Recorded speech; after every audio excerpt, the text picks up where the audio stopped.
We will be making mixed pickles today.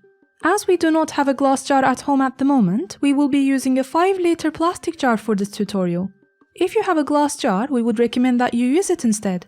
In a bowl, I am mixing half a kilogram of water with 200 milliliters of rock salt and 300 milliliters of grape vinegar.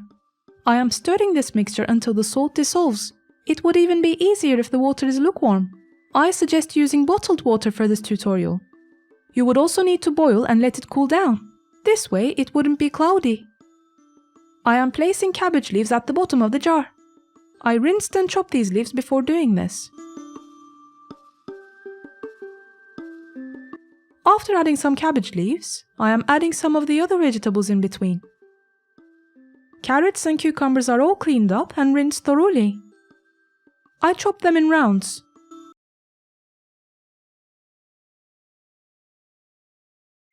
If you find green tomatoes, it would be a nice crunchy addition to this mixture.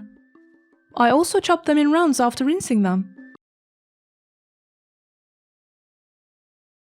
You can also add some green chilies. If they are small and thin, then you wouldn't need to chop them, but if they are bigger like these ones, then you would need to cut them in smaller chops.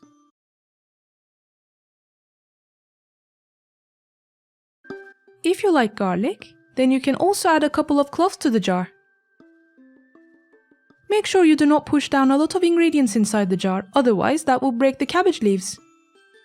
A day later, the ingredients will sink a little, and then I will add more vegetables to the jar.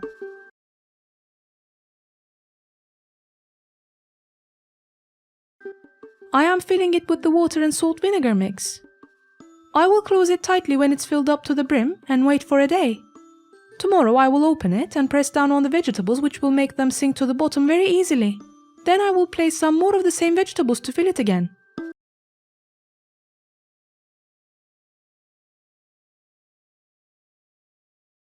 You can see the jar a day later now. I am pressing down on it to create some space for new vegetables. After filling it, I am placing this plastic mesh right above the ingredients to keep them underwater. If you cannot find this tool where you are, you can alternatively use a bunch of parsley to do the same trick. Now the jar needs to wait in a cool and dry corner for 10 to 15 days. The mixed pickles would then be ready. Enjoy!